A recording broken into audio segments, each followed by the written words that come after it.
Good evening, everyone. Welcome to the session today. Well, if someone asks us who has been the greatest influence in our lives, we always mention the name of a teacher. That's the impact a teacher has on our lives, right from childhood till the very last stage of our lives. Thank you, everyone, for joining us today on the eve of Teachers' Day. We would have loved to meet you in person and congratulate you for overcoming all the challenges that COVID-19 brought with it. Today, we would like to take this opportunity to celebrate all of you and give back the love you show to all of us the whole year through. So thank you very much for joining us. Over to you, Nidhi. Thank you so much, Rajesh. Good evening, everybody. A very, very warm welcome to all of you present here on Zoom as well as on Facebook. So welcome all of you to the session on Celebrating the Teacher Within Us by Dr. Vijayam Ravi. Dr. Vijayam Ravi has vast experience and domain knowledge in the field of education, which makes her a champion in understanding how to better the learning ecosystem. Being a part of the changing educational landscape for over 4 decades, Dr. Ravi applies her depth of knowledge while interacting with different stakeholders involved in school education. The rich experience that she gathered as an educationist, administrator, principal, trustee, director of education, chairman, and managing director of a consulting firm enables Dr. Ravi to critically analyze the strengths and weaknesses of the system and deliver the most appropriate solutions. Welcome, Dr. Ravi, to the session. We also have amongst us a host of school leaders from across the country who represent the teacher fraternity. Our first guest is Mrs. Radhika Tadipalli, Principal, Modern Academy Senior Secondary School, Indirapuram. Welcome, ma'am, to the session. So, ma'am, I think you're on mute. Yeah, sorry about that. Thank you so much. So, our next guest is Miss Anuja Naik, Principal, Omkar Cambridge International School, Dombivli. Namaste. Our next guest is, thank you so much, ma'am, for joining the session. Our next guest is Mr. Algara Swami, Principal, Sahakar Vidya Mandir, Buldana. Welcome, sir. Thank you, ma'am. Our next guest is Miss Neeta Sharma, Principal, Bright Group of Schools, Vadodara. Thank you. Welcome to the session, ma'am. Up next, we have Miss Barninder Paul Shekhon, Director, Gyan Manthan Educational Services, Batinda. Thank you so much. Thank you so much for inviting us to attend this wonderful gathering. Section, ma'am. Up next, we have Miss Neetu Arora, Head of Academics, Silver Oak School, Batinda. Thank you very much. Thanks, ma'am, for joining us. Then we have Miss Neetu Arora, Principal, Moti Ram Arya School, Panchkula.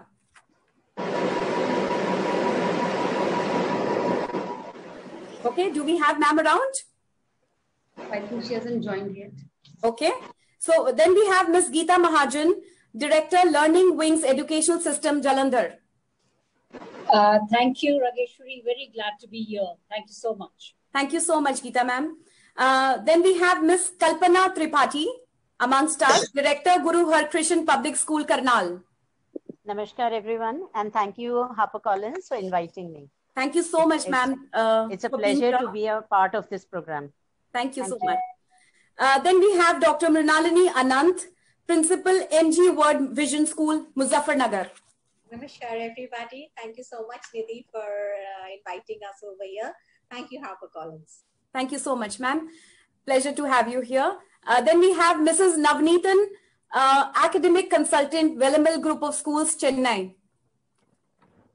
Thank you so much. And it's a big opportunity. I'm really overwhelmed by your thought. And thank you very much for inviting me. I'm very happy to be here. Thank you so much. Thank you so much, ma'am, for joining us. We have, next we have Miss Lucy Yashoda, Principal, Forefront School, Kollur, AP, Andhra Pradesh. Okay. So up next we have Miss V. Pramila Krishnan, Headmistress, Springdale School, Tirupati. Do we have Yashoda ma'am here? Madam, thank you, madam. Good evening. Good evening to all the dignitaries. Thank you for joining in this session. Thank you, Pramila ma'am. Thank you, Pramila ma'am, for joining us. Pramila ma'am is the headmistress, Springdale School, Tirupati. Then we have Miss Jaya Prabha Pradeep, Principal, Gregorian Public School, Ernakulam. So we welcome all of you and request Dr. Ravi to take this session forward. Oh, great.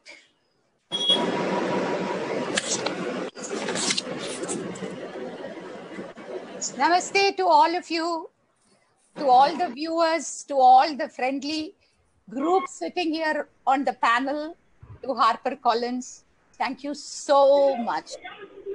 It is a pleasure to be with you all today.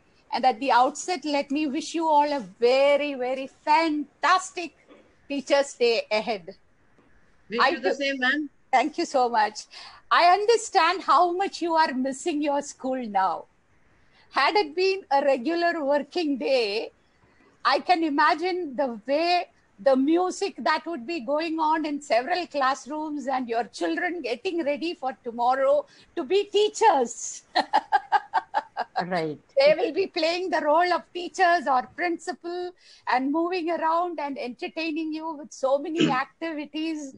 And you would be getting every day morning from tomorrow morning onwards, this part of yours would be really going to pain, smiling and smiling. And they started sending the thank you greeting cards also, ma'am. Exactly. They will be offering a flower and you have to say thank you, thank you, thank you so much. And all your teachers dressed up so well. And it would have been a wonderful occasion for you. You are missing it. You are all celebrating indoors. But I'm sure the spirit is there in your heart. And it is a wonderful day ahead. And to the viewers over there, there may be teachers in the viewers as well, and also students, and also sometimes parents as well. To all of you, the teachers, I can say a very happy teachers to you and a big hug to all of you. To all the students, a very happy learning experience from all these fantastic teachers to you. And to the parents sitting there, take this opportunity to thank your teachers who had been teaching your children. Do not forget to send a small thanking note to the teacher of your children. That would be really making them, because I'm 100% sure none of the teachers in this world expect any kind of a reward. What they want is that they want to tell you, you should tell them when you go through in life, through great periods of your time, just to inform them, you know, they are so happy about it. So that is all of us want only that. So it is a fantastic day. And I believe that God has chosen teachers to be special agents to touch the lives of children.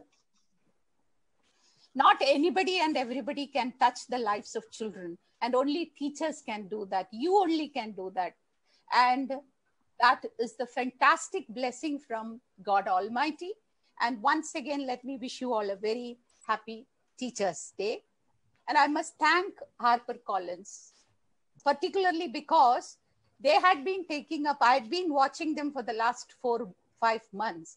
Hundreds of programs they might have conducted by this time through webinars, calling people, talking to them. And especially today, they have arranged such a meeting on the evening of Teachers' Day celebration ke liye.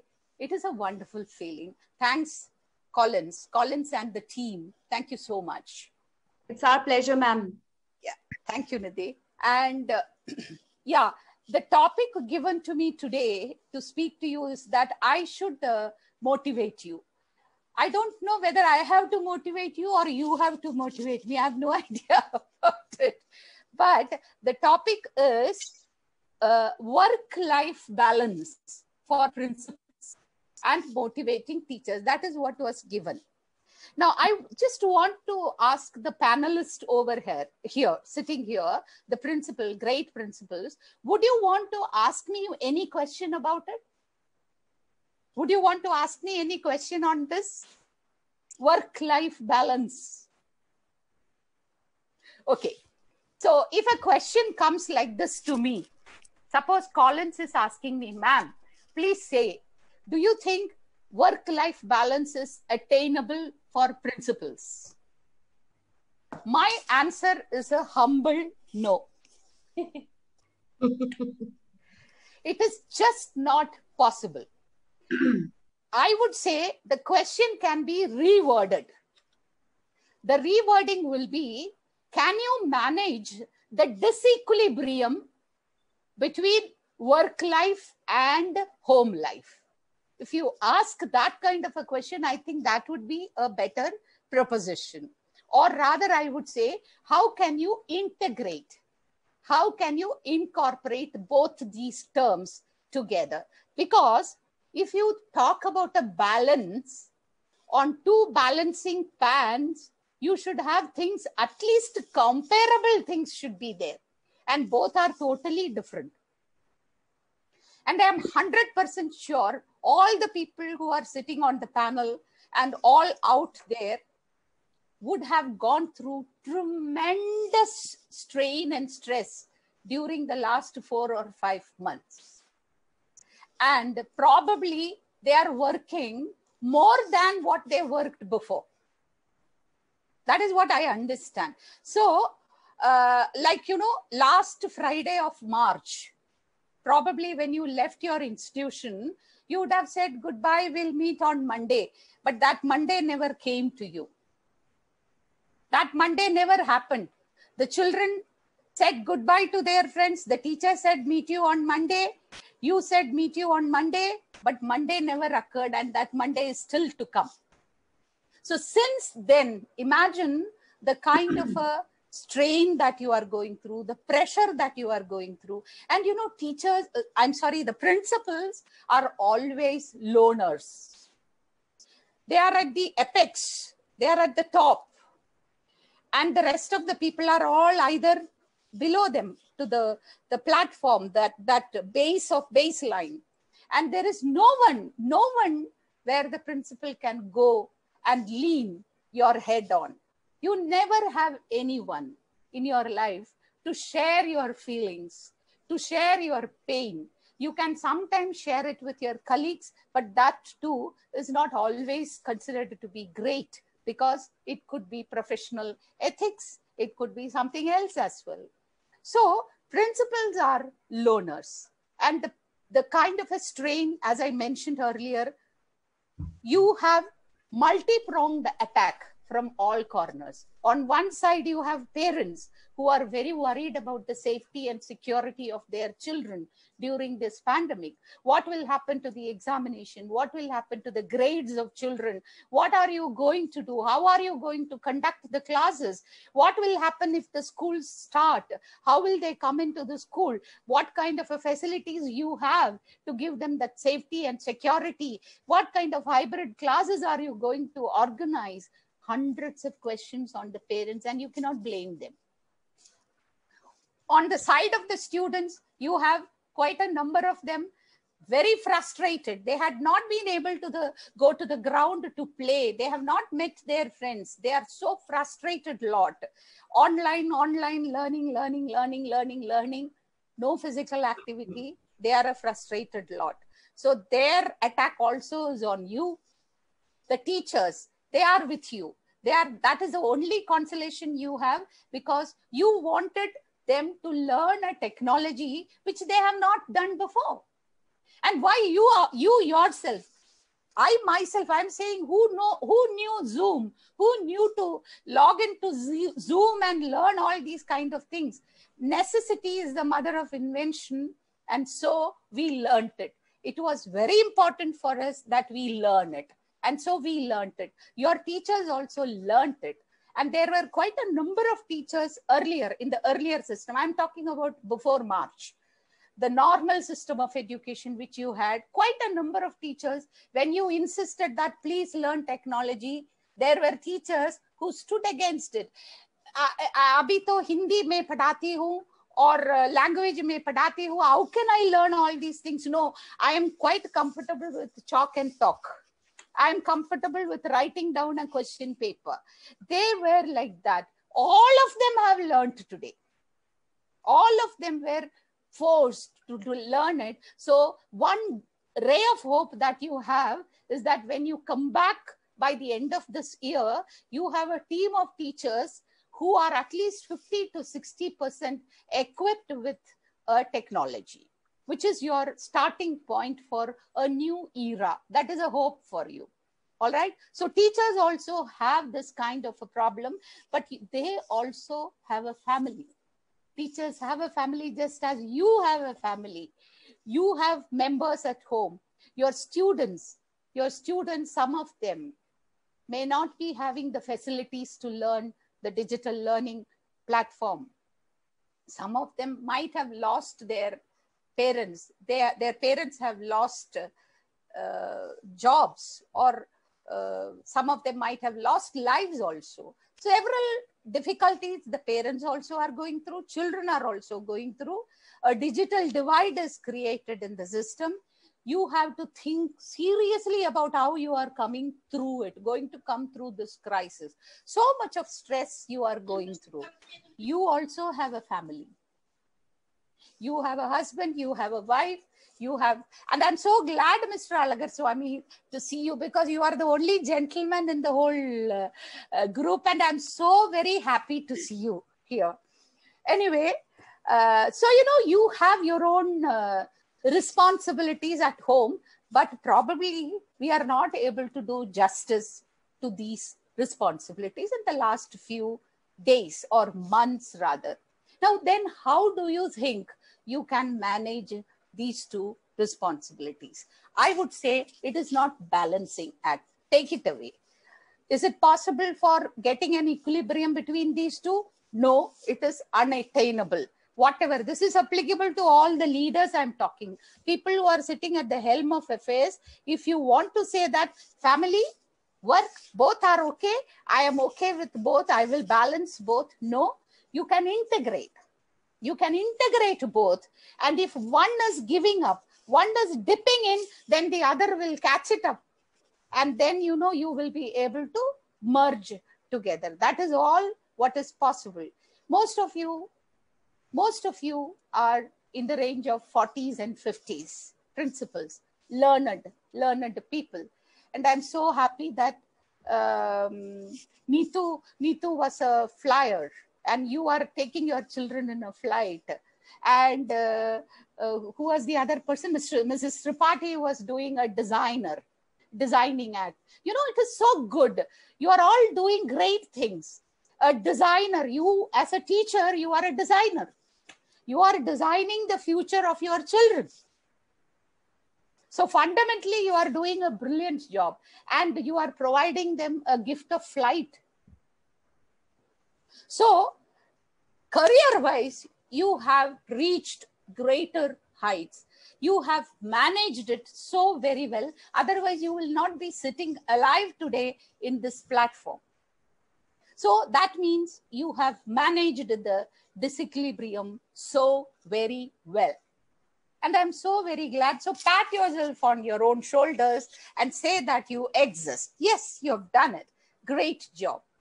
So what should you do? It is not always that easy to integrate or to merge these two very well. I can very well easily say, but then it is not possible. But it requires a tremendous amount of sacrifice on your side. The moment we take a decision that, yes, I'm going to be a career woman or career person, for men, there is no choice in this world, they have to work. They are the people otherwise considered to be the drivers of homes. But women, we have a choice. We took up this career because we liked to work. Very good, great. But then certain sacrifices come in. When we enter into a family life, we have children, we have husband, we have in-laws. In some families, they are all together. So there are multiple demands on you. So how do you find a time for yourself? Very many times, tell me how many of you still follow your passion? What you were doing when you were young, very good. when you were young, when you were a student in college or school, you were passionately doing something like drawing or painting or singing or writing or doing whatever it is. Today, we do not get time to do any of those things. It is so much of a stress. Research says that a principal normally works for 60 hours in a week. So where is the time for you, for your family? Family needs its time. They want, when you are sitting together for a discussion in a family, they wouldn't understand. Of course, they will understand when things are all going so very badly outside. They will understand, it is not that. But you know, they will still expect you to be part and parcel of the whole group of meeting or discussions, family discussions, or time with family members. That time you cannot say, no, let me go and attend to my work, I will come. You cannot do that. Family requires you, and that time is not your time. Underline that fact. Family time is family time. You are there, you cannot take away that time. Okay, then what is the time you can take yourself? It is your time. Your time. What is your time? I give you one example, a very personal example of mine, because I cannot take somebody else's example and say authentically. This I can say with authenticity. I was doing my second PhD from Bombay University in 2008. And in philosophy. So I registered, but there was not even one single moment. I was at the helm of position in the company and I didn't have time. We had 6,000 students and some 400, 500 teachers. So, you know, it was very difficult for me to concentrate my attention to reading, learning, and doing it. So I was not doing justice to that PhD. I can't take time from the school, the work. I can't take time from the family. I had my in-laws with me. So there is no way. And I had a very bad habit. I wouldn't say it is bad. As far as I am concerned, it is a good habit. But today's people may think it is not a great habit. I don't have a domestic help to cook.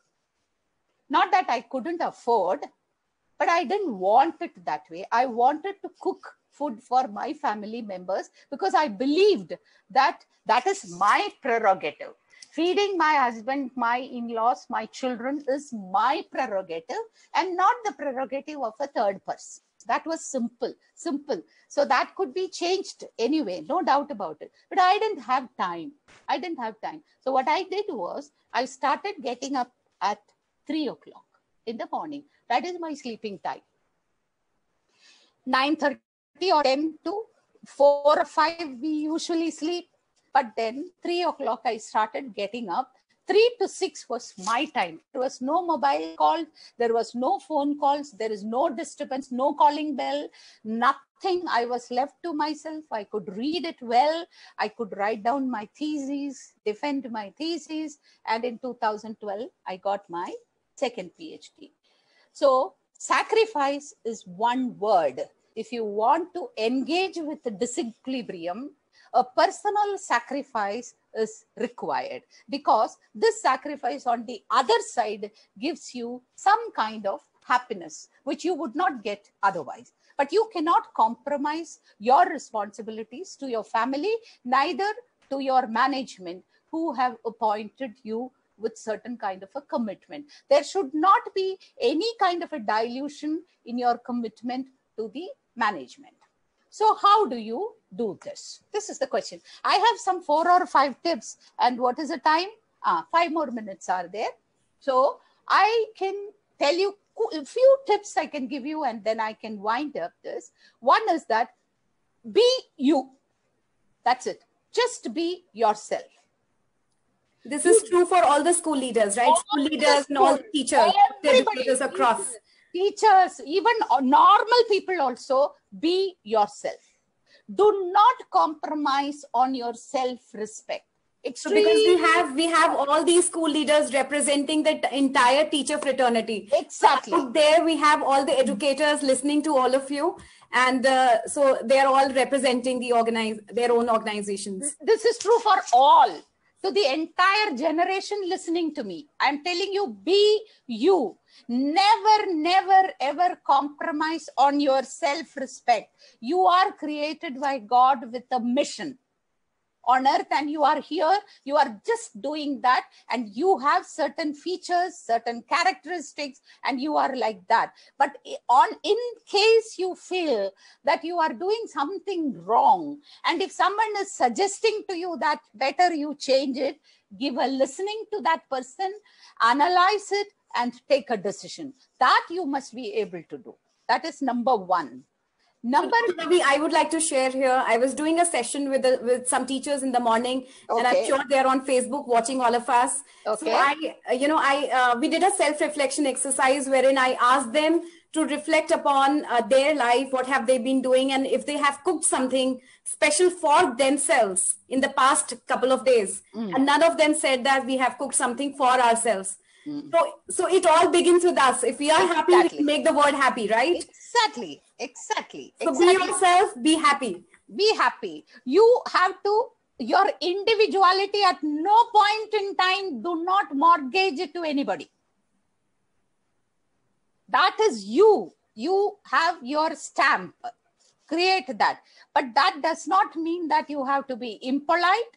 That does not mean that you have to show disrespect to your elders at home or family or management. You are polite, but you are very affirmative, assertive about your position. This is number one. Number two is that follow your passion.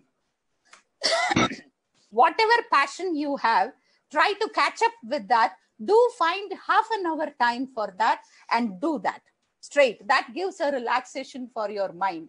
I was a good writer when I was in student class and all that. Soon I got married and came into life, I stopped all those good habits. Last week I was telling my husband, see, I have missed all these good things since I married you. So he said, who stopped you from doing it?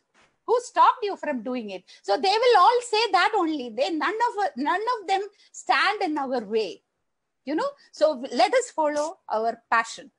The third thing which you can think of doing is organize. One of the biggest problem with principals is time management. Time management, we are all very weak.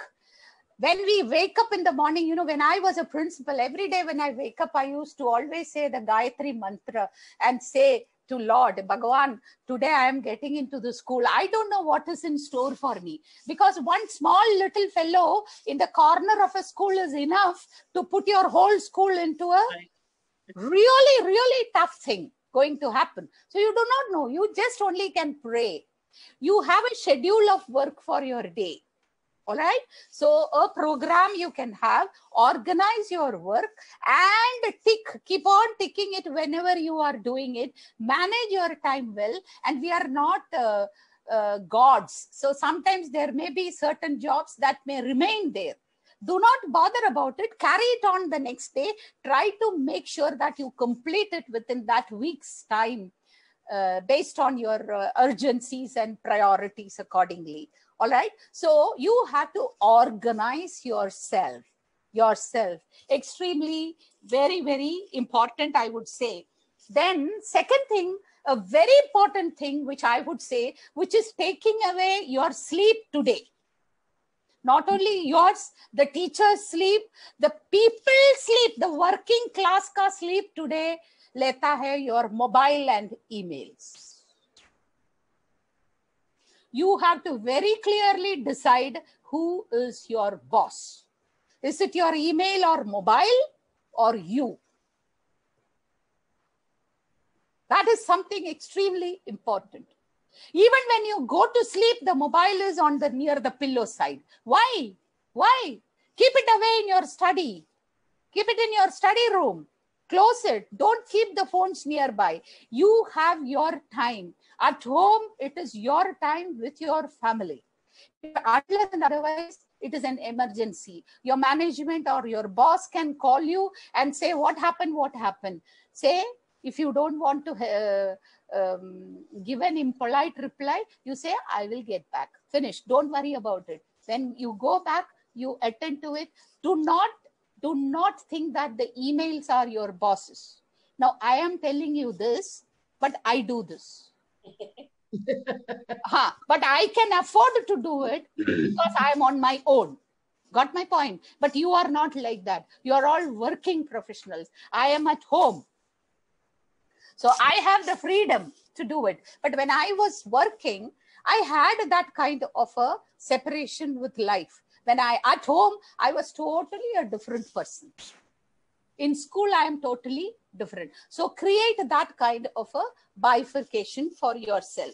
And secondly, they say, fourth one, they say, do some kind of a mindfulness activity. You know, this mindfulness is a recent terminology. Wherever you go, you hear it. Wherever you go, you hear it. Meditation, and you turn to any direction, you can hear this meditation. If you ask me, have you done meditation, madam? I would say no. I don't know how to do meditation. Seriously, I don't know. I'm not against it, but doing some small exercises and a little bit of a reading, good reading for your own self will calm your mind. And before sleeping, have a little small prayer, touch your heart and look within and ask yourself, did you do any great act that day? Were you good to people? Any act of kindness will make you feel great that particular day. And then go to bed. That would be it. That act of kindness could be even to your own family members or even outside in the school. You know, so the several pressures of schools, leave it for a while because you really cannot do anything. There is a dawn. Tomorrow is going to be there with a brilliant sunlight. So you can handle everything day after tomorrow or tomorrow. So that is what I would say. And take care of your health. Your health should not deteriorate. If you are stressed out, you are very much prone to get diabetes. And diabetes will take you several ways. That is an inviting agency in your body for all the other diseases. So do not fall sick. Do not eat your food properly on time and prove yourself. Always prove yourself that you exist. It is not that you exist alone, that you have to live your life as well. And in school, build relation. Now you have a team of teachers.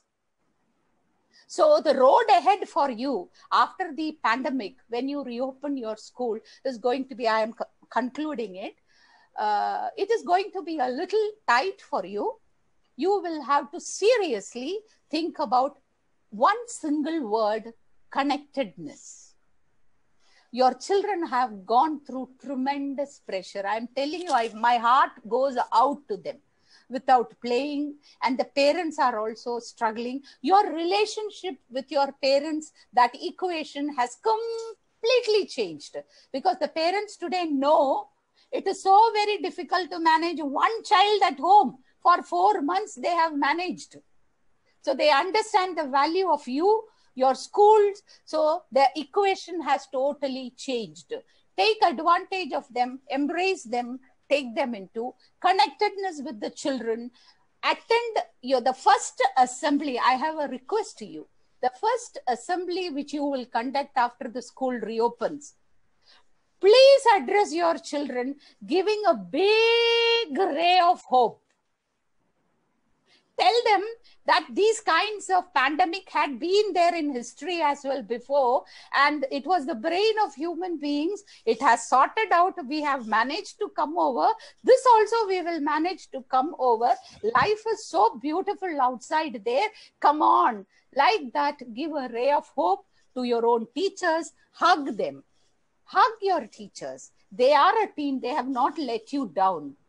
And think of a little bit of an academic revamping. Recalibrate your curriculum to suit, and also revamp your student assessment and evaluation. That may really be interesting for the teachers and also helpful to you and to the parents. And the grades which you are giving to the children, you have to think twice. don't go by this online testing, because there are many children who have not attended those classes. So giving an A grade, a letter grade, is actually not okay. All right. So I am going to conclude by telling you that it was a wonderful time ahead with you. And you are a great person. You have managed the show extremely well. You will continue to do well. And God be with you all. Thank you. Thank you so much, Dr. Ravi. Thank you so much. That was really encouraging. So let us now hear from the leaders, what they have to say, how they have been able to overcome the challenges so as to ensure that learning never stops. So our first question is to Ms. Radhika Tadipalli. So ma'am, the first question is for you, and the question goes like this: how are teachers coping with the new classroom scenario? Okay. Good evening to everybody present here, and to all the viewers watching on Facebook. And thank you, Dr. Ravi ma'am. It has been wonderful hearing you, and your appreciation is much needed. We felt happy, I think, all of us here. We rarely get appreciations as school leaders, yes. And then your advice, I think, we will always try to remember what you have told us and how to go about balancing, which is very, very important. So thank you once again, ma'am. Now to the question. I think as teachers, we've been trained to understand that the classroom belongs to us and to our students, and that we need to manage the classrooms in a manner wherein the maximum teaching and learning happens. And for that, I think over the years, we've been trained with a set of skills and set of techniques, and we thought we have mastered it all. Be it the classroom activities, the assessments, the deliverance of the lesson plans. We never we didn't see that there is going to be a pandemic coming in 2020, which is going to change all our lives. And of course, teaching cannot be untouched. And it also changed the method of teaching in schools. And overnight, I think we went online to reach out to our students. And teachers had to upskill themselves very quickly with not much time. And they had two major challenges that were facing them. One was technology, of course, and two, as Ms. Dr. Ravi mentioned, the distance, the physical distance between students and teachers, enormous distance that we had to cover. The classroom in itself, I think, posed a big problem. It was no longer a space for us and the students. It wasn't a single classroom anymore. That one classroom, I think, has multiplied into as many students. Homes. Yes, possible. And then each classroom had its own challenges and distractions presented to us.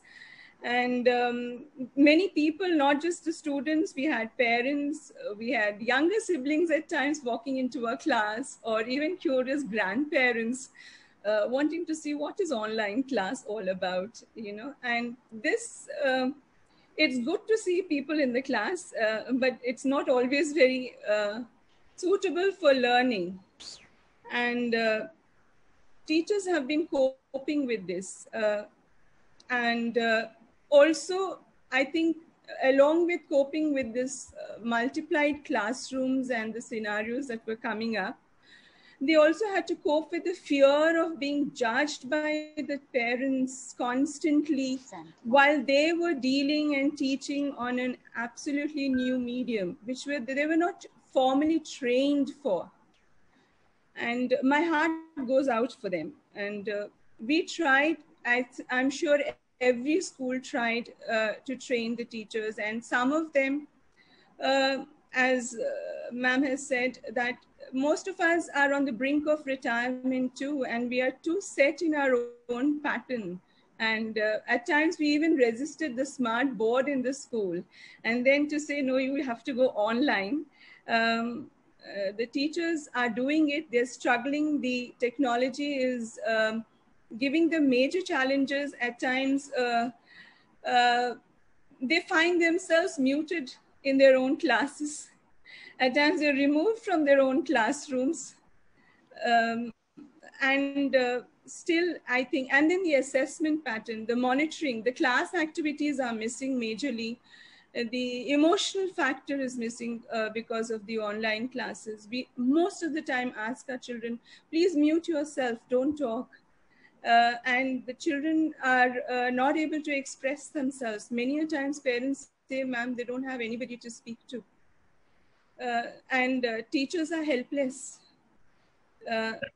Despite all that, we do see that teaching is going on. Teachers have adapted very well. And one good thing that has happened in all this was what I have noticed, that many a student has handheld teachers when it came to technology. They taught the teachers, they taught the little nuances that go along with technology, like, ma'am, you do this, you be the organizer of the meeting, or you be the host, and then you are in control of the whole thing. And that was very nice to see, that collaboration that was happening and is still happening. Is very nice to see that both the partners are coming together and trying to control the classroom environment, which maybe for some time spiraled out of control. It's coming back together. And these two partners trying to regain lost ground and creating new partnerships so that the system works. The system works for them, the teachers and the students, and to everybody, every stakeholder of learning. And I really appreciate the teachers for what they have been going through and how they have been handling the whole thing. And a big, big thank you to the teaching community for making this online system successful, is what I would want to say today. It is because of you that we as schools have been successful in reaching out to our children in whichever nook and corner they have been, understanding their problems and carrying along every child with you. So on this, on the eve of Teachers' Day, I think, I wish you a very, very safe and happy Teachers' Day. And thank you, Collins, for providing this platform to be able to express our gratitude to them. Thank you so much, Radhika ma'am. Thank you so much. Very well said. I'm sure the teachers out there are very happy listening to you. Up next, we have Dr. Mrinalini. So, ma'am, the question for you is, who was your inspiration during these times? Thank you so much, Nidhi. I have just been so mesmerized by all that Dr. Vijayam Ravi spoke about. And like she already put in here, that the role of a leader is very lonely. It's a very lonely office. You really can't share yourself, and no matter how much you're crumbling inside, but you have to put up a very, very brave front because you are a leader. And once you crumble down, the whole line behind you is going to go down. So one cannot afford that at all. I mean, this COVID thing, like ma'am again rightly had put, that Monday never came. All of it was absolutely uncharted territory. And initially, you know, the mindset was, oh, no worries, it's a passing phase, and you know, we are going to be out of it, doesn't matter, it's April, we are not missing much in April. Like as a school leader, I was calculating the number of holidays. Oh, April already had this many gazetted holidays, so no big deal. Even if we come back in May, we'll be able to manage. Of course, we all had started this online thing, but you know, it wasn't all that aggressive and it wasn't chalked out very well. Because I don't know, I don't know about my colleagues here, but initially for me, I was like, we are just, you know, going through this, which is going to pass. Like we said, this too shall pass. And in a while, we'll be back to our regular selves. We'll be back in the school, and we are going to take on things the way we always did. Till, towards the farther end of April. By then, the online classes were going on, but we were not addressing it as crucially. But by that time, seeing so much in the media and seeing all these online conferences and seeing the Prime Minister speak to the statesmen and to the bureaucracy, to the other chief ministers online, and the world leaders speaking to each other, that was the time I felt that why not us? Who knows tomorrow? And probably as a school leader, reaching out to the children, missing them terribly, probably, I don't know, I don't want to sound pompous or something like that, but I guess it was my own survival instinct. And it was, that I need to make a difference to whatever is happening. That was the time when also, a lot of print media was talking about Zoom and, how it was getting hacked and all that. My coordinators, my staff, they spoke to me because initially I had started, because that was the easiest platform available for us. As I said, it was uncharted territory. So we were never equipped with technology that well. So we started at the lowest level. And, first we did it amongst ourselves. Then we started feeling a little bit more confident. Then we took some training sessions for the parents and stuff like that. And that's how we took the baby steps. And we kept moving further. But like we kept moving further, that survival bit, it kept giving me confidence. The staff kept getting confidence. That's the time when, we started innovating. Like Radhika ma'am just said, that everybody tried with their devices. There was nothing to lose. We were already passing through the worst. So it's like, okay, let's do this, let's do that. One person did something, she shared with the others. Then somebody who were quick to learn, they learned first, then they made teams. So it was a lot of collaboration happening.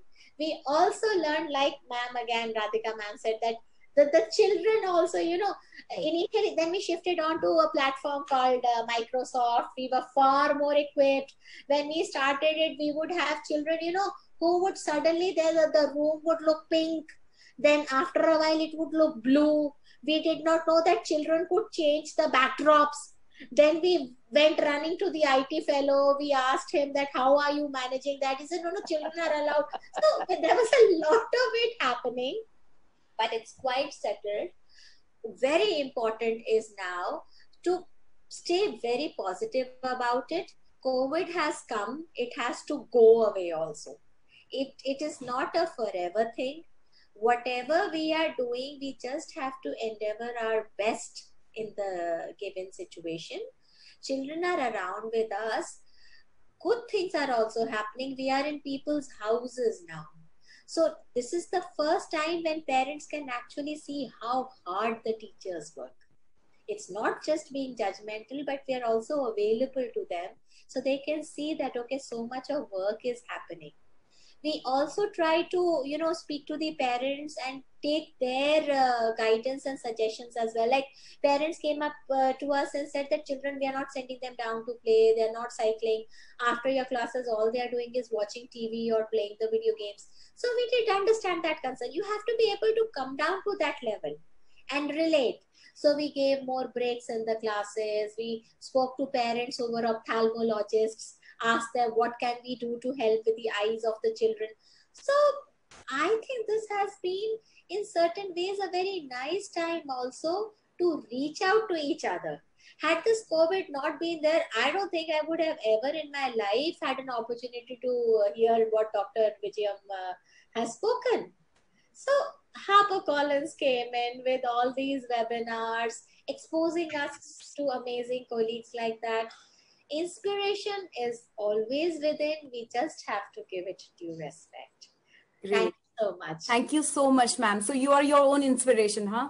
I think so. I don't want to sound pompous again, as I said. I'm sorry if I am sounding a bit larger than life, but I'm being honest about it, that I just felt that why not us? Why can't we make a difference? That's so true. Thank you so much, ma'am, for sharing that. Thank you so much.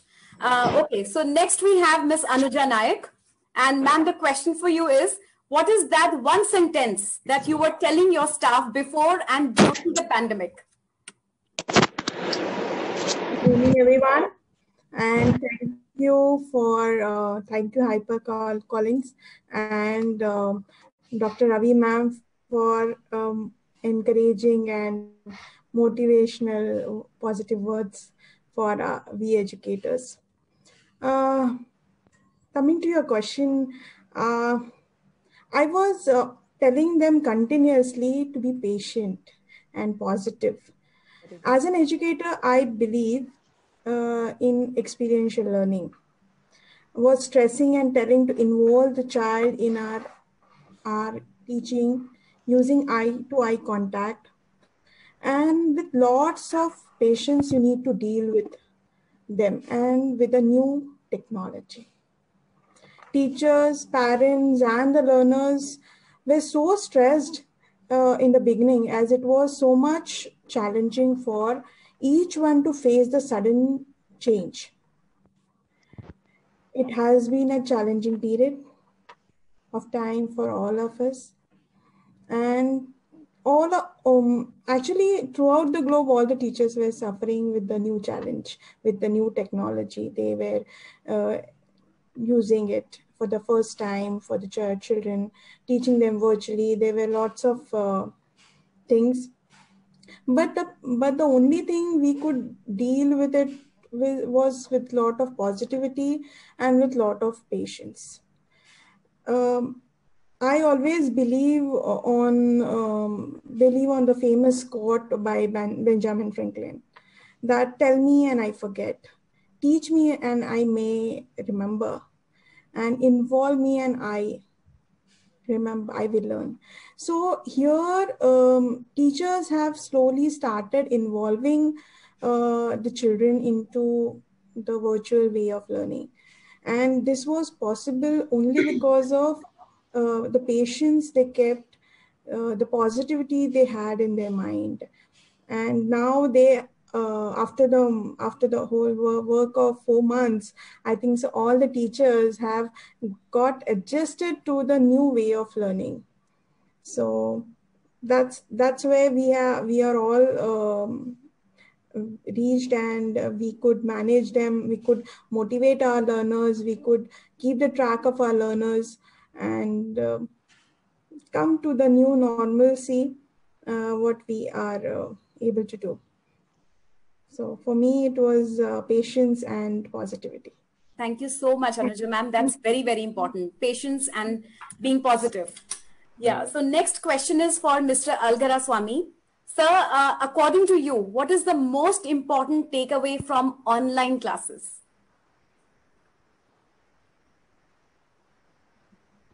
Sir, you're on mute. You're on mute, sir. Yes. We still can't hear you. You'll have if you can please unmute yourself. You please unmute, sir. Unmute yourself, sir. Try to unmute yourself, sir. Yes. It's okay now. Good evening to everybody. Good evening, sir. Yes. Happy Teachers Day. We can hear you now. Thank you. Madam, I'm much impressed with Dr. Vijayam Ravi's speech. Thank you. It's more inspirational and motivational in a practical way. So the question is left to me is, according to me, what is the most important takeaway from online classes? So please, I would like to make a record here. So online teaching and learning is an ideal form of social distancing. I agree. This is one of the best way to bring the outbreak of COVID to a lower level. But at the same time, this distance can make or can become an obstacle for learning and effective communication.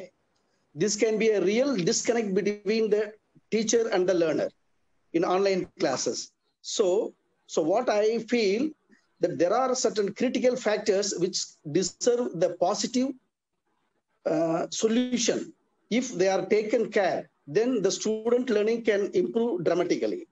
For example, so even on nowadays, the boards or national level board or different state level boards, they are coming up for uniformity or giving the guidelines to bring the online classes in a satisfactory manner. So if well-designed online teaching and learning program or policies are framed, then it's good. Second, such well-designed program should be implemented effectively. That is implementation capacity. Then the third one is alarming across the country of different states. There must be political alignment around the online educational program. So ultimately it should focus only the student learning is always the sole focus of the new normal way of teaching and learning. So once this revolutionary thinker also was asked, once he was a teacher and he was asked to give a speech on the Teachers' Day, and he gave a very heavy statement. What is that? The statement what he gave, Dr. Radhakrishnan thought, if Radhakrishnan thought the position of a president is more profitable than the position of the teachers, if he was prepared to come back as a teacher, then that day can be considered as a Teachers' Day. So that much importance he attached. he attached with the teaching. As Dr. Vijayam Ravi Madam told, it's a sacrifice. I could agree, but it's a very wonderful question you made. So how to balance? So I have spent more than 40 years in the field of education, but at the evening of my life, after my 50s, I came to the school education. I was more attached with the University Research Center in Madurai Kamaraj University. I am from Tamil Nadu. So always I used to sacrifice, and I balance it in such a way, but because I find the happy in my job, so that brings happiness in my family also. They are also well happy. I brought up my children. They are also well happy. I may not be, I'm a teacher now. I'm the senior principal of Sakar Vidya Mandir right now, but I'm the leader. I'm the role model in my family, and many children, they followed me, and it's a very great opportunity given, organized by the Collins. So I would like to thank the publisher. So you thought in a different way in these pandemic times. So God bless you and your team also. But I am not following your Collins. But before 2-3 years, I was following your books for 5 years. Thank you, madam. Thank you so much, sir. Thank you so much for sharing. Yes, ma'am. Nidhi, one sentence can I say to all the principals? Yes. See, one thing, all of you, you may have to be prepared. You know, when you reopen, the hybrid classes will be the order of the day. Hybrid classes, online and offline classes. Offline, both will be there. Face-to-face classes plus online classes. Now, this is going to give you a lot of free time. A lot of time, bachega, you will get a lot of time. So you will have to plan your activities well in advance. What are you going to do with that? You know, so that is something, even the space, classrooms, you will have to rearrange your spaces. The classrooms are not going to be the same classrooms anymore. So how are you going to maintain your expenses towards the classrooms, the maintenance of your schools, plus the time that is going to be saved? That is something you have to plan right now. Thank you. Sure. Thank you, Dr. Ravi. Thank you so much, ma'am. So next question is for Ms. Neeta Sharma. What kind of a change do you expect in the mindset of parents during these difficult times? First of all, thank you, Dr. Vijay, for her pearls of wisdom. And now coming to the question, we all know that the coronavirus forced to reinvent and reimagine the usual. So firstly, we all have to understand and accept that online teaching is a new normal. We have to provide a conducive, convenient atmosphere at home to the students in order to attend the sessions. Students and parents have to follow and maintain the decorum of online sessions. They have to follow the etiquettes of online sessions. At times we see, family members zooming past the screen, which is not very appreciable. We also need to understand that the teacher and the taught need some privacy when the online teaching is going on. Yes. We all know that the teachers are burning the midnight oil and are preparing the PPTs, the videos, etc. So society at large should appreciate the sincere efforts of the teachers rather than judging them for their accent, their fluency, their pronunciation, or even the attire and the looks. Now, since the students have been away from the classrooms since so many months, so now they have started missing the corridors of the class, the campus of the school, their friends, and moreover and above all, the personal touch of the teacher. So we have to understand that right now, the most important thing is the emotional and the mental well-being of the child. If that is taken care now, everything else will be taken care later on. We often hear about the added pressure of online sessions on students and parents. In our chaotic mental dialogue, we often forget to listen to our teachers. I think we need to give due credit to the teachers. They have been the true education warriors in this pandemic situation. The society at large should understand that the teachers are working harder than ever and they need to be given due credit. I sincerely thank the teachers on this platform of Collins for the passion, their perseverance, the effort and dedication that they have been showing and displaying. Thank you so much. Thank you so much, Neeta ma'am. Thank you so much. The next question is for Ms. Barninder. I'm sorry, ma'am, for pronouncing your name. Okay. So, Ms. Barninder, suggest ways to professionally upskill the staff to deal with students in post-pandemic classroom teaching. A very good evening to everyone for giving us such a wonderful tips, and these tips will be really very useful, and some of the tips we actually experience and we personally feel these are the things which have really touched our heart, and probably I think some of the talk which we had today which will be of great benefit to each one of us, and even when we go back to our schools, and the sharing with the teachers, our coordinators would be a great benefit to us. Coming to the question, I would like to say post-pandemic, we need to upskill our teachers in various ways. We need to train our teachers to deal with the situation, because the change which took during the pandemic was overnight. From the physical classrooms, our classrooms became virtual overnight. Although the teachers, they came out to be the great warriors, and they, without any training for these well, and they excelled out of it. But now again, when the students will come back, the students are the ones, the children, little children, they have suffered the most during this prolonged period, prolonged lockdowns.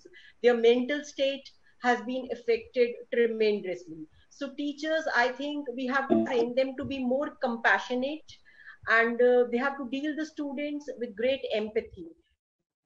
They need to reach out to every child and to see what kind of a mental state the child has been. Even the environment of the school needs to be revamped to some extent, looking into the cleanliness, looking into the all these things, and the awareness for health and hygiene needs to be again touched. And that is one thing which all our teachers should be trained about, because many of them know, we are hearing about it, but still the precautions which we need to take with the kids, that would be one thing. As Ravi ma'am, Dr. Ravi rightly mentioned that they are going to be the hybrid classes. So curriculum planning is going to be again a challenge which the teachers need to be told about. And co-curricular activities have to be planned differently. Probably I would suggest the more of the co-curricular activities which involve the physical activities, which the students have been missing now. So that is what they should be planning. And even the peer activity, wherein we can enforce the peer learning. Those kind of strategies could be told to the teachers, and these kind of trainings we can hold it needs to make a student socially, emotionally, as well as intellectually strong. All these strengths need to go from the teacher's side. So to make the students emotionally strong, the teacher need to reach out to every child. We had some students who responded very well to our online sessions, because we have different kind of learners, but definitely we had a good number of students who could not respond that. Children who were just the kinesthetic learners, just hearing and just seeing the teacher's lecture when they were not involved in the classroom.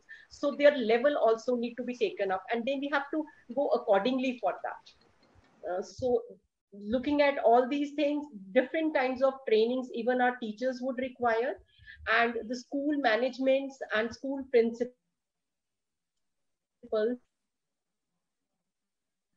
need to bring out this awareness to the different teaching strategies which could actually involve our students. And I would suggest we make it more interactive, because interaction of the students with the teacher was one aspect which they had missed during this period. So interactive activities should be more emphasized during the post-pandemic, when the schools open, and the students, the parents, there will be parents definitely who will not be sending the students to home or the school because of the paranoid situation which has been created. So in those cases, the lovely videos and all the things which the student, their activities, especially the physical activities and the peer activities which are being conducted, those can be shared as videos to those students, so that we can motivate them and aspire them to come and attend the classes. At the end, I would always say that the teachers, they cope up the situation, because we are made warriors, and teachers are conditioned in such a way that we adjust to the situations coming every time. And wishing all the best to everybody. And I would like to congratulate the teachers, all the entire teaching faculty, for one thing, that the way they have handled the online classes during the pandemic is really commendable. Because especially if I talk of the small towns, the teachers who never had the exposure to the online classes or to the technology, even they fared so well, and they came out giving their 110%, more than what they could actually do. If it was a 30-minute session, they spent good 3-4 hours to prepare for the pre-preparation of that lecture or of that class, and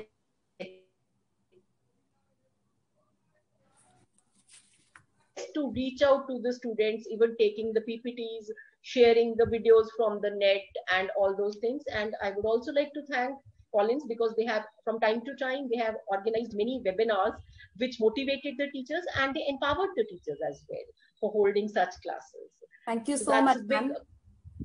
And wishing a happy Teachers' Day to everyone present here and all the teachers who are going. Thank you, Nidhi. Thank you for giving us this opportunity. Thank you so much, ma'am, for your inputs. The next question is for Ms. Neetu Arora. So, ma'am, what are the necessary changes to be adopted by a teacher considering current scenario to help benefit children and education? Thank you, Team Collins, first of all, for giving this opportunity. And as many of you said, that we need to strategize things in a different manner, like we usually do in our physical classrooms. As Baninda ma'am also just said, that we need to, not only professionally, we need to upgrade them, we need to see that how they can cope up with the students' mental state. It's very, very important. Dr. Ravi also mentioned, and Ms. Nita also mentioned, that the most difficult thing which they are going to face is the behavioral issue, which when the students come back to the classrooms, because as parents are reporting a lot of emotional upsurge in the kids. So it's very, very important that we equip our teachers not only for the professionalism, professional strategies and all, obviously they'll need to relearn, but also how they will handle the mental state of the students. That's very, very important, because like they are at home right now, especially the pre-primary kids, we still go out and meet people or we converse on phone. They are at home. They have no went out and their physical energy is not being channelized anywhere. So this is creating a lot of problem. So their physical and mental health both are in problem at stake. And so for the teachers, if I see with my experience, they are going to have a tough time. So they are going to see, again, I'm coming to Dr. Ravi, that she said that first be you, be happy. If you are happy, then only you can give happiness to others. So for the teachers themselves, they need to prepare so that they can handle the kids well. That me time, that where nobody can disturb them. Then they will come prepared in their classrooms with a happy state of mind and with that empathy that the students have suffered a lot in this time. It's not only we as adults, we still have the ways to handle the situations, but they're kids. They don't know how to handle the situations. And moreover, this increased screen time, it's added fuel to the fire. So they just want to come out of the house and want to meet their friends, which they're missing a lot.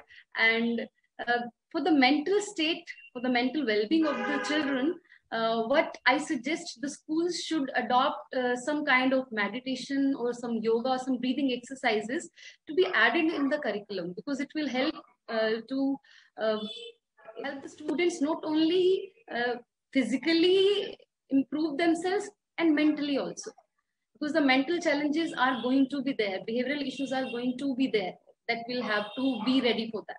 So our teachers need to be like a therapist. They'll have to connect to the students. Even now when they are teaching the students, it's not only the academics they teach, they should interact. As Mrs. Sekhoo said, interaction is very, very important, which they are missing a lot these days. So that interaction now and post this lockdown, when they'll come to the school, so they need to be connected. That's very, very important. Then they will find that the teachers, which are the role models. Beautifully, Dr. Ravi said that they are the special agents who light up the lives.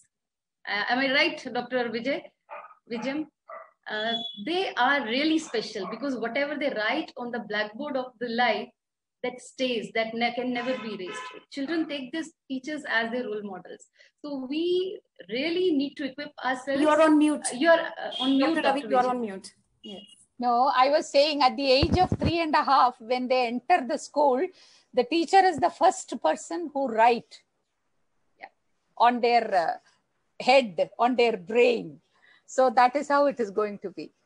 As children don't listen to the parents, they follow more their teachers.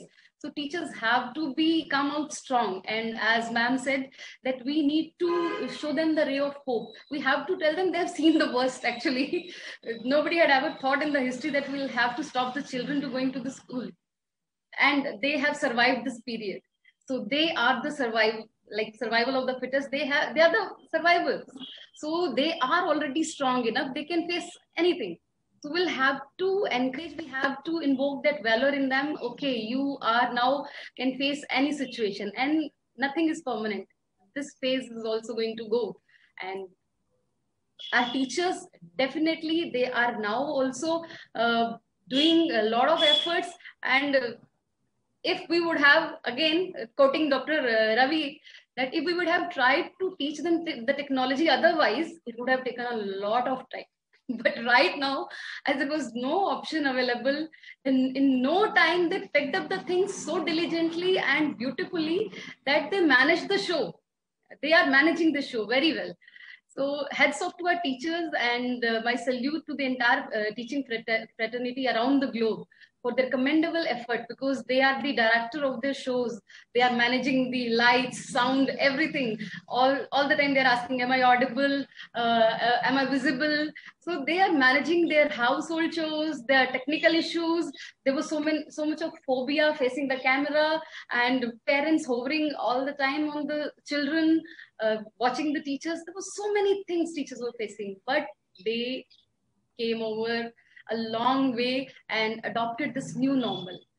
So then my suggestion for the teachers that professionally and personally, they need to adopt first for themselves new strategies, how they will cope up with these behavioral issues, and then teach the students with a lot of patience and perseverance is required. They need to understand the children and guide them step by step. Thank you so much, ma'am. Thank you so much for your inputs. Next question we have for Ms. Neetu Arora again. So Principal Moti Ram Arya School, Panchkula. So ma'am, the question for you is, within the available time and resources, how does one include extra curricular activities while teaching online? Good evening, everyone. Heartiest wishes to all the educators present over here for the forthcoming Teachers' Day, and the team Collins for giving an invite. Thank you, Dr. Ravi, for giving a knock on that part of our lives which we have forgotten, to maintain that equilibrium. We really don't maintain.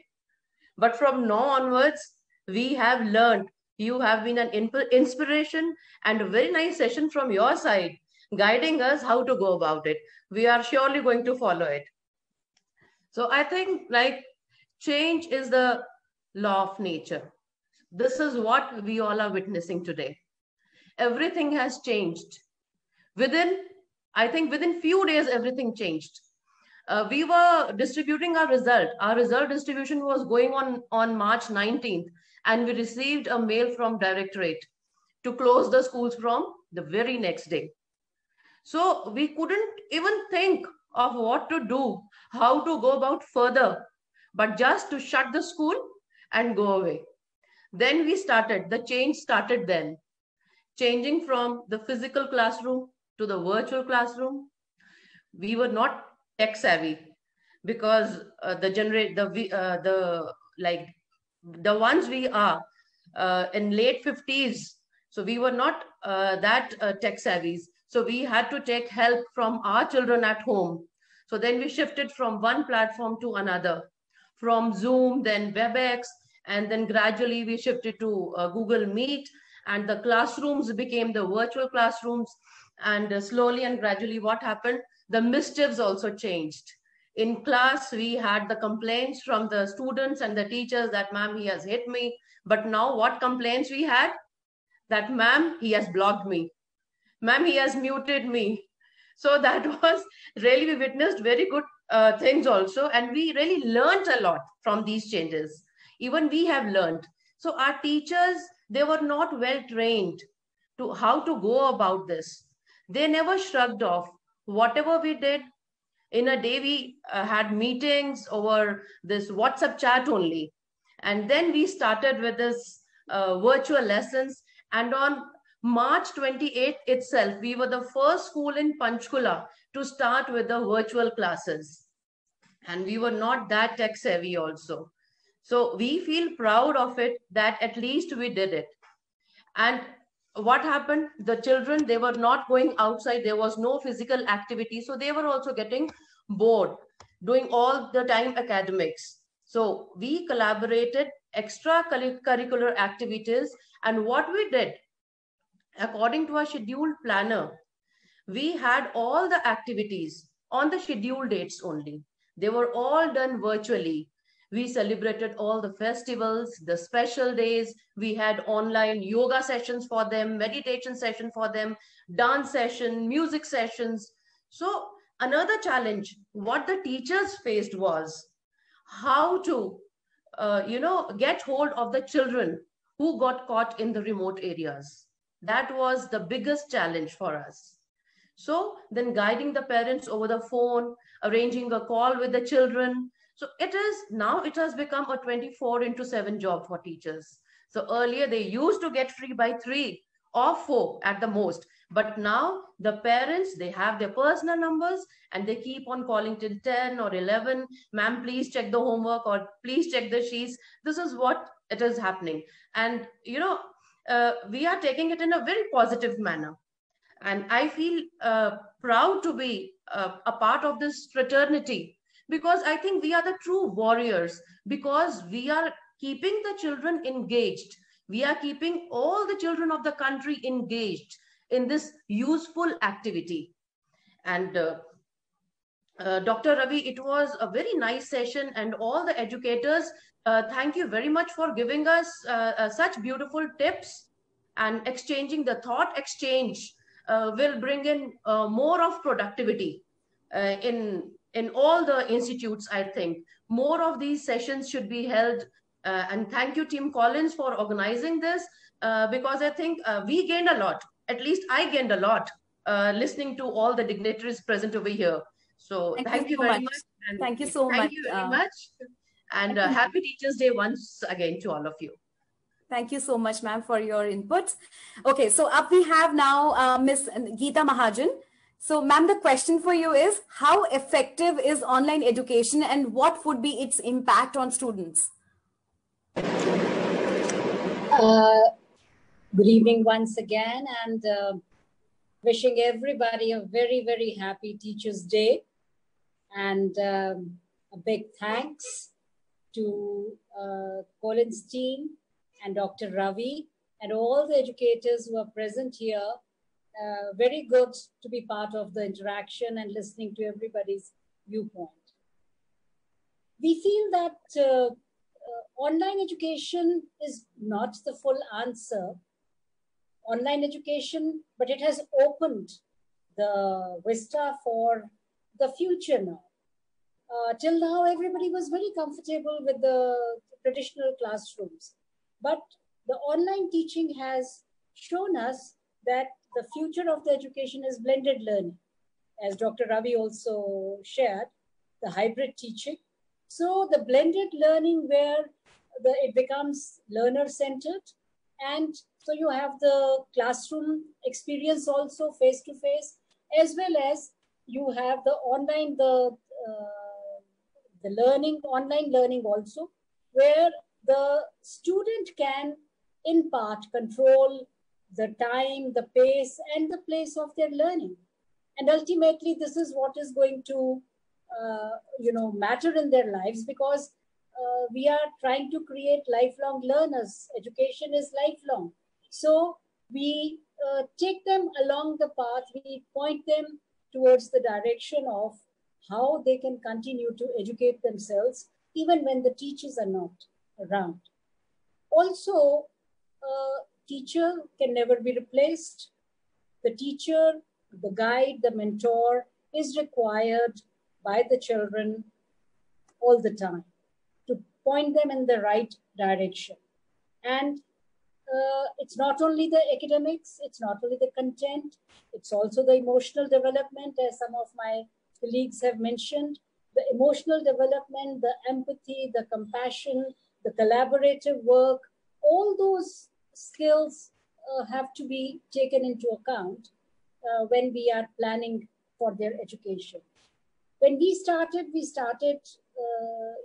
the Zoom classes, but then we found there were a lot of intruders in that. People could join in without being invited. They could come in and disturb the classes. And then later on, after 3 months, in all the Cambridge International Schools, we switched on to Google Meet and the Google Classrooms. And we found that to be very, very effective and very convenient for, the Google Classrooms. The assessments also became much easier for the teachers.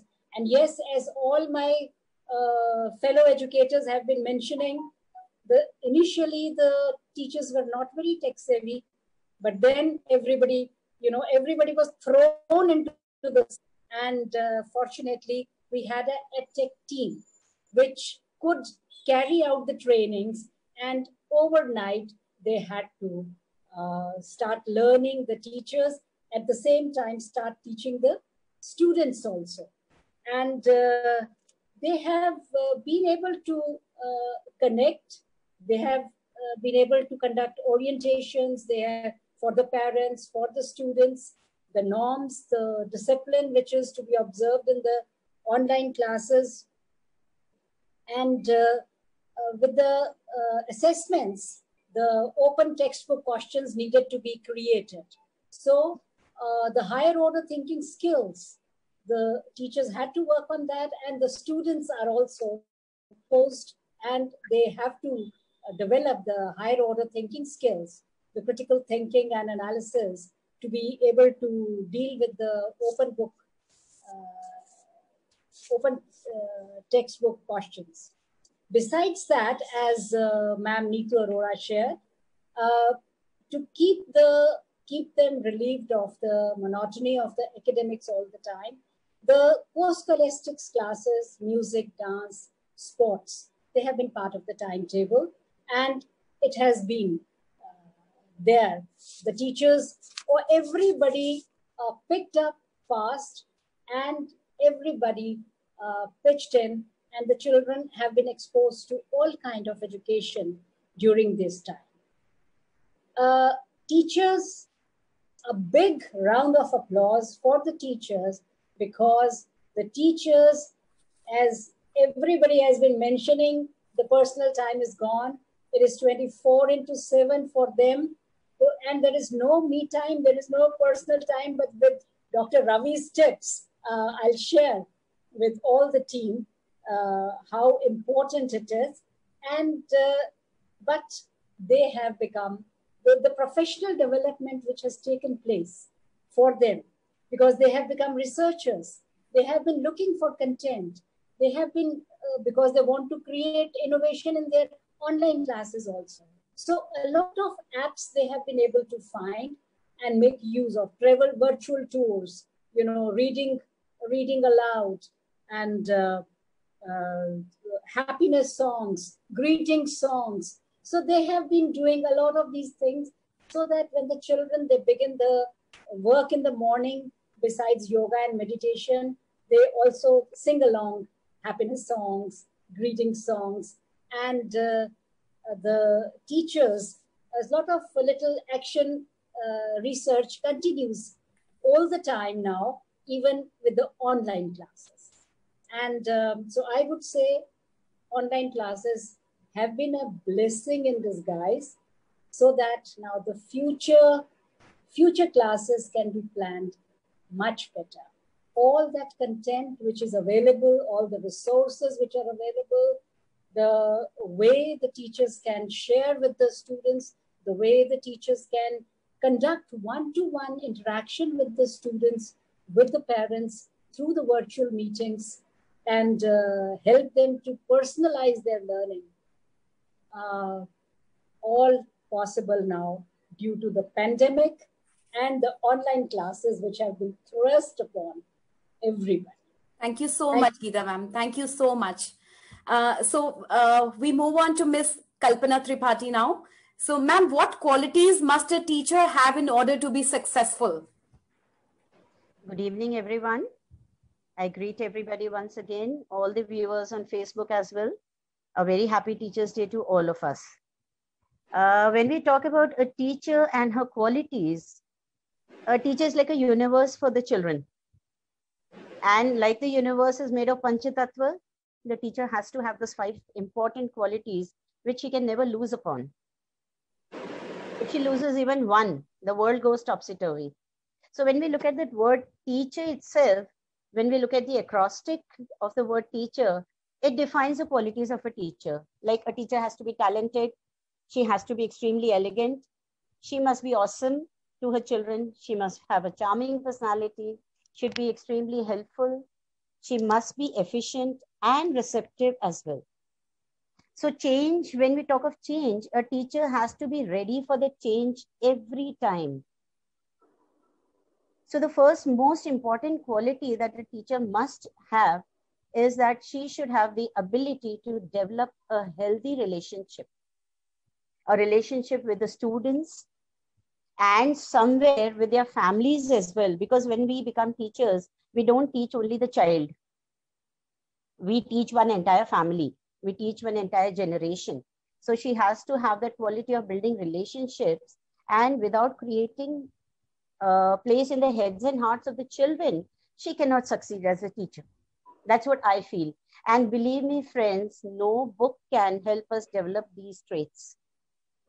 It has to come from the heart, and the teacher must introspect herself each day before reacting on the actions of the students. So relationship building has to be there.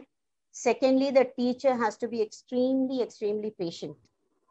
She cannot lose her patience in any circumstances, come what may. So I, as a head of the school, I've come across so many instances where the teacher has lost patience. The child was eating in the class. The child was running around when she was teaching. The child was slow in writing. She had to wait for the child.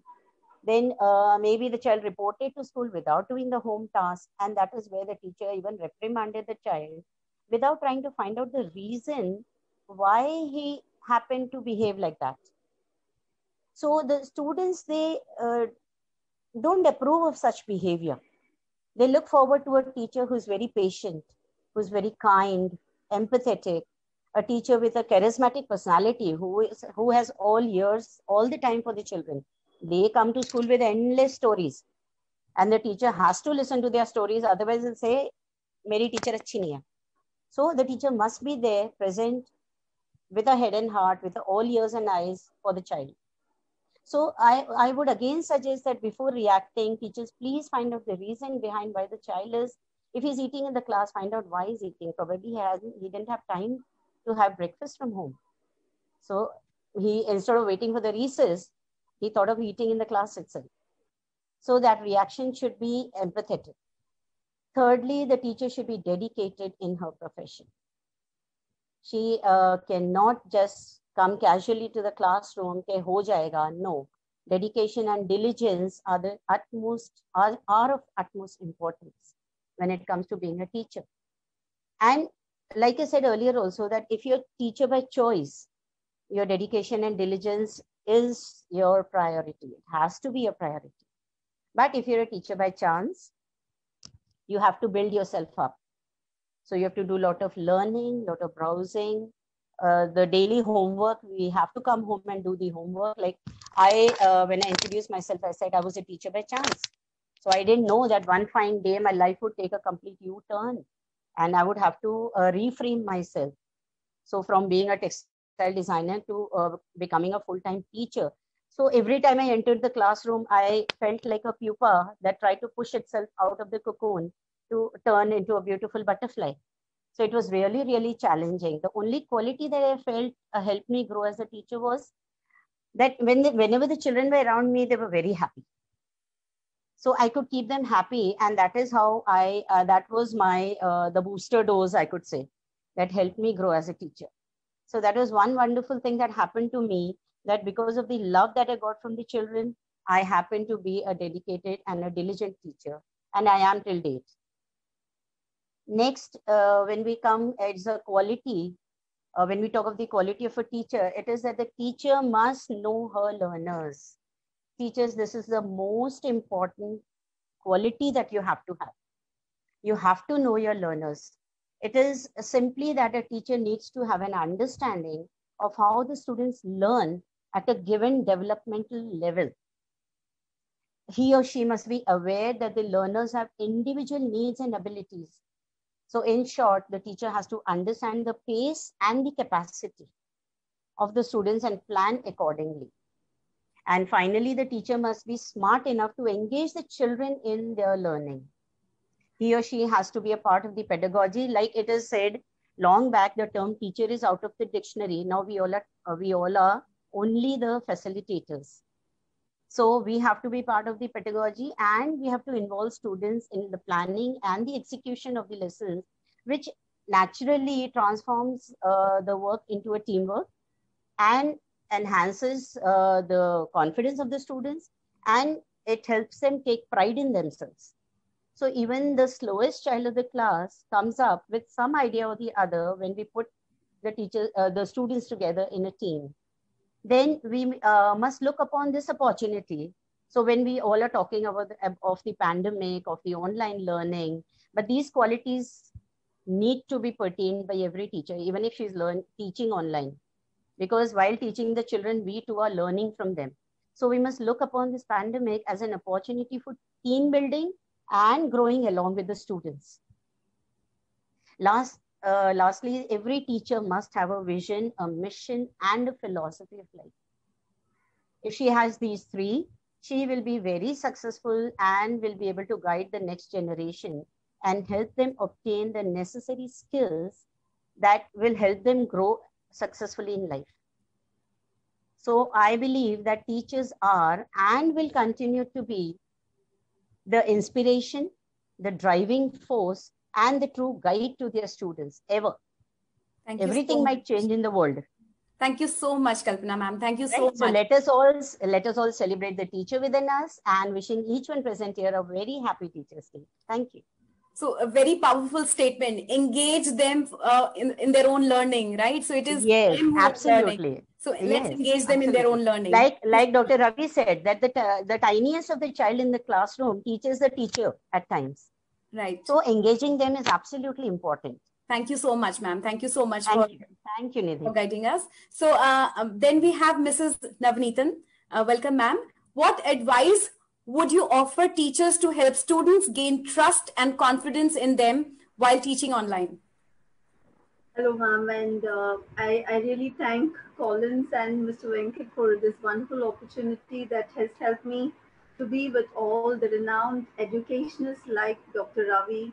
And ma'am, I think I just have to thank you, because that one advice that always, made my life and has made me what I am today is that one, a nice phrase that you said, follow your passion.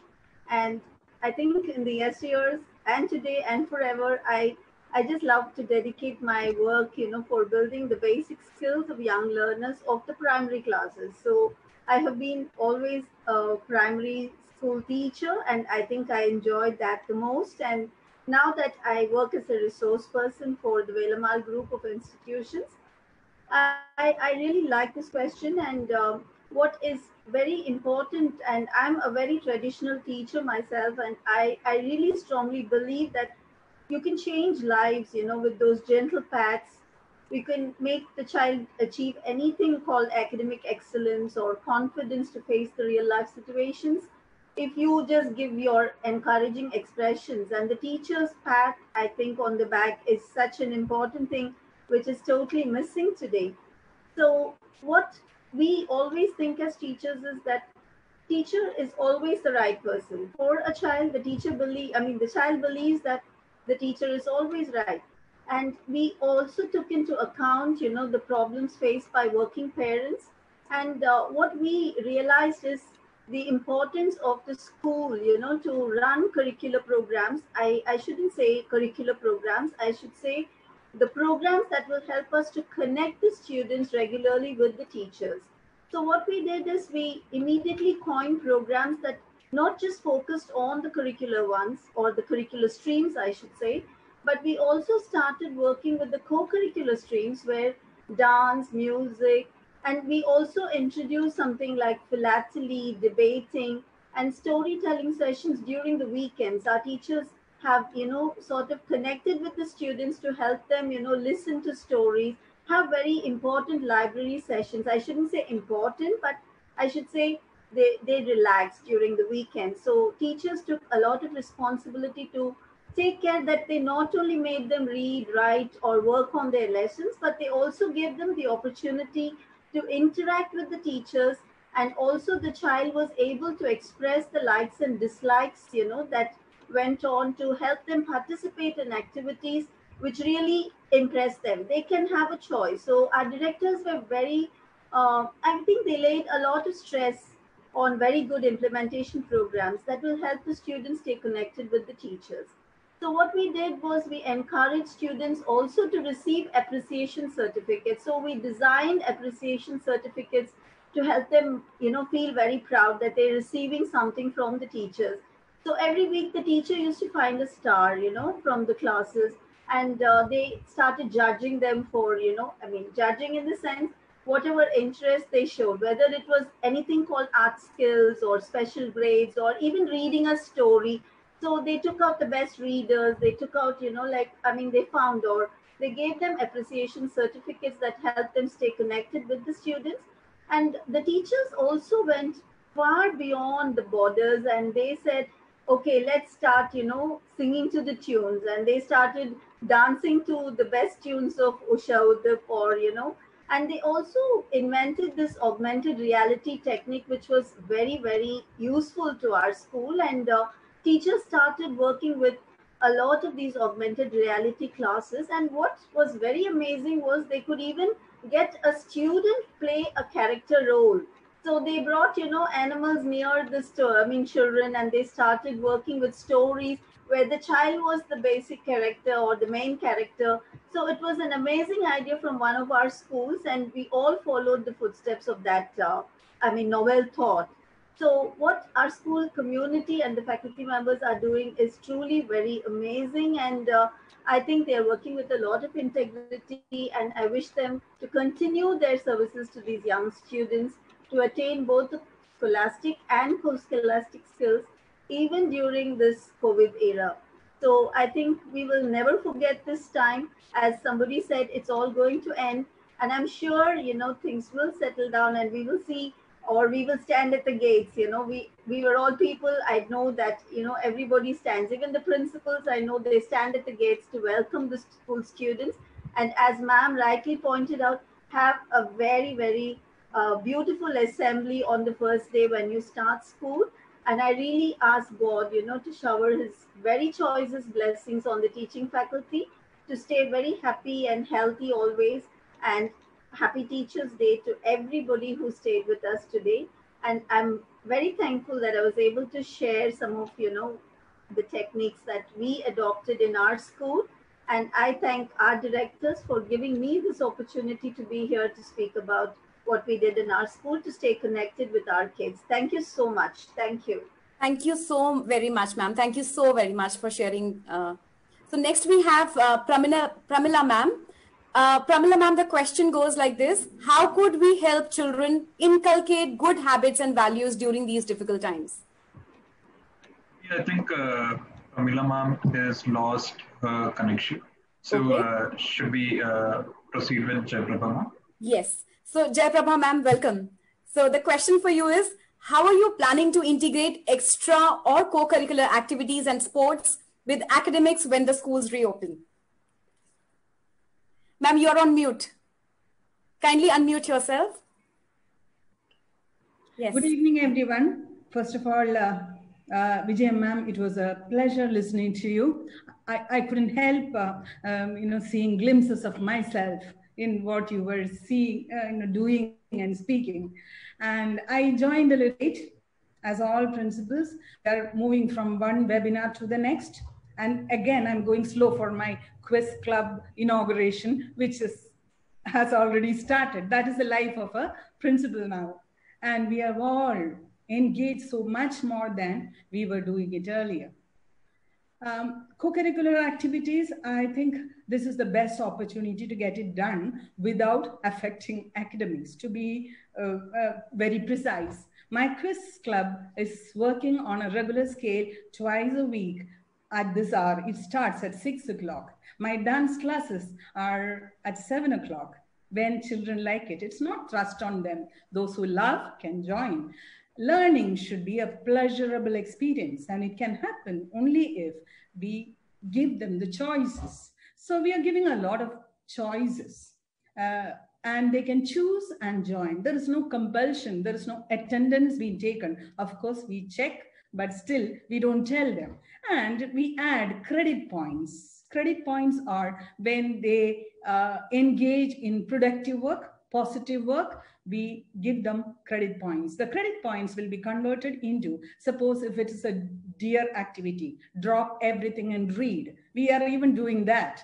In DEAR activity, the credits will be converted into books.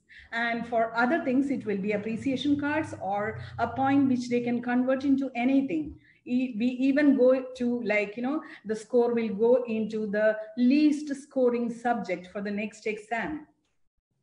Let them enjoy that. So they have learned, even the smaller kids have learned this. The least scoring subject will be given 1 additional point. Many credit points will be converted into 1 mark or 2 marks, but it's good enough for them to get engaged.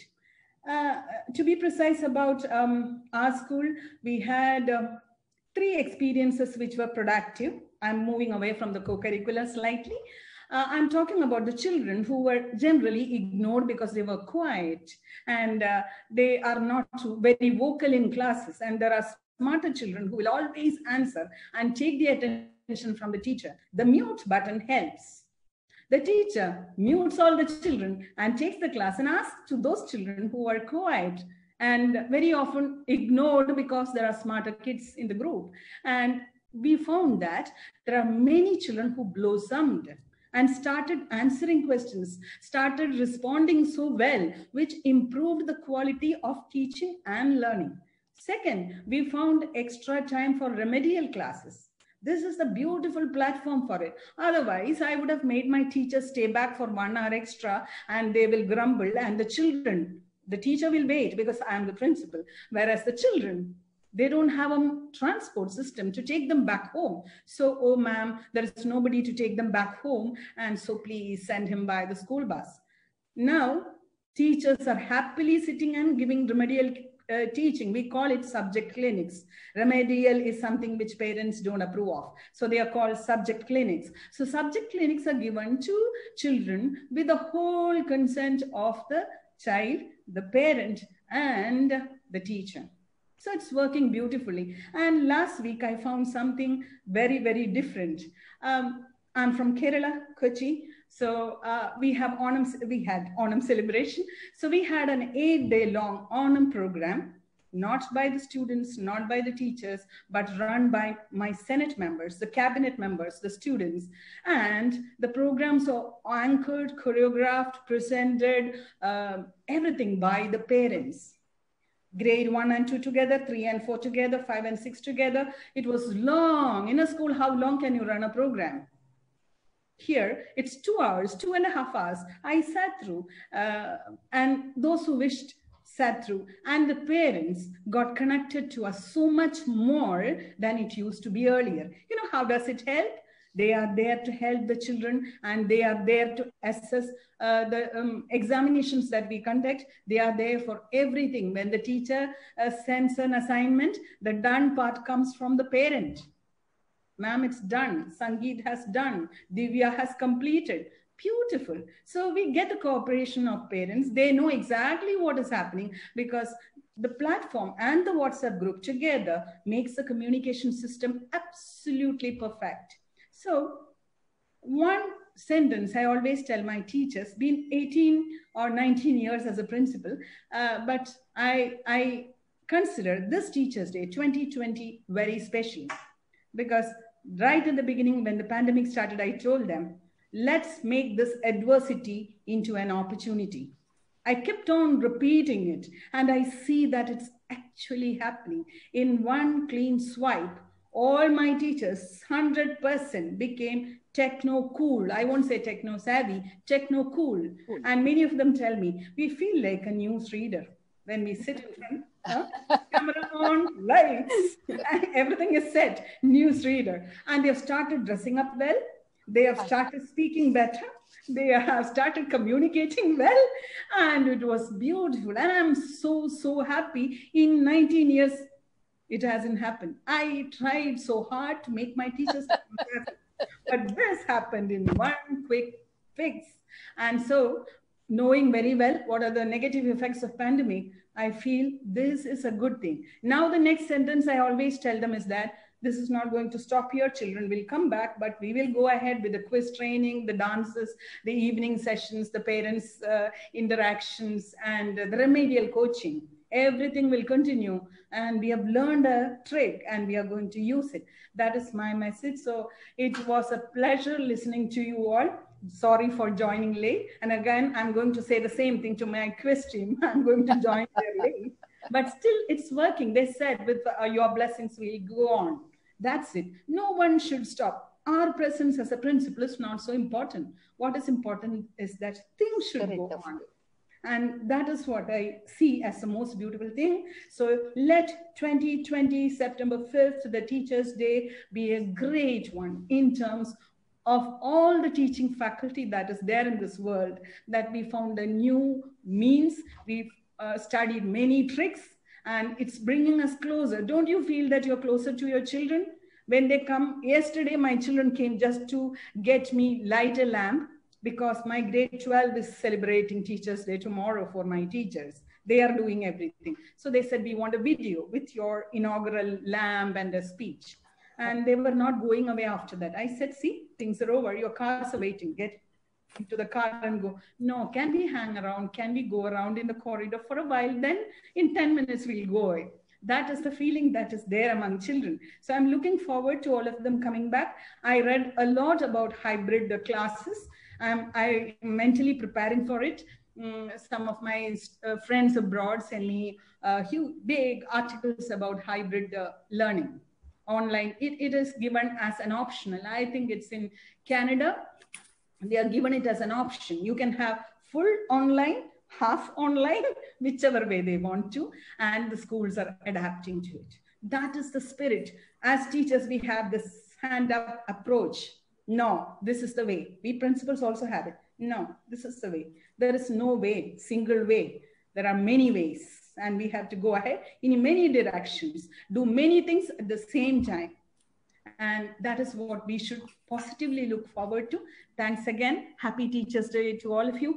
A special thank you to Dr. Vijayam for the beautiful message. Thank you so much. Thank you so very much, Jaiprabha ma'am. So thank you to all of you for being who you are, for being positive, patient, for embracing the challenges and emerging out of it. So it was indeed a pleasure listening to all of you. Now I would request Dr. Vijayam Ravi to conclude the session. Yeah. Oh my God, I learned quite a lot from you today. It was really good. And really, you can pat yourself on your shoulder. You are doing a brilliant job. Brilliant job. Seriously. And your teachers, I tell you my salutations to all of them. Please do tell them I love them all, to be with you all the time. And you have really, really empowered them.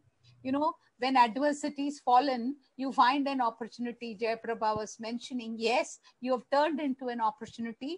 You have emerged as super figures. Beautiful, wonderful. Enjoy your life. I'm so glad you are doing it. We should not give up. That is the biggest message the pandemic is giving all of us. Be resilient to all the challenges. You will, the path ahead is not going to be smooth. Why I am telling you is that, you know, by 2030, your children whom you are teaching in your classrooms today will be ending up in jobs which you may not even have heard of. That is a kind of the way the thing is going ahead. So you are preparing a group of students for a future job, nothing of which you know. So how difficult your job is going to be now, and how much of a research you have to do it. And I'm sure your teachers and you will do it together, and a great year ahead for you. Nothing can deter you from achieving your goals. And I would request you to do one thing if possible. Tonight itself, if you are able to remember your teachers' names and their email IDs are with you, if possible, send them one-liner, a message to each one of them. And because I used to do it, those times it was not email.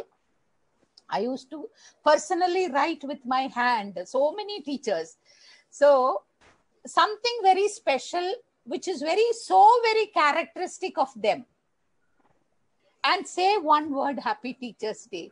Send this to them. That will make them so very happy, and the team, the relationship building will happen. And when they come to you tomorrow, they will be doing more than what you want them to do. It is going to be a great year ahead, all the years ahead, and learn. Keep on learning. This is a beginning, not an end. Beginning of a new technological era, and you are going to not stop anywhere. Go ahead. You and your teachers will roar and reverberate and soar into the sky with heavenly speed. And Collins has just given you an opportunity, a platform. Thanks to all the members on the Collins panel.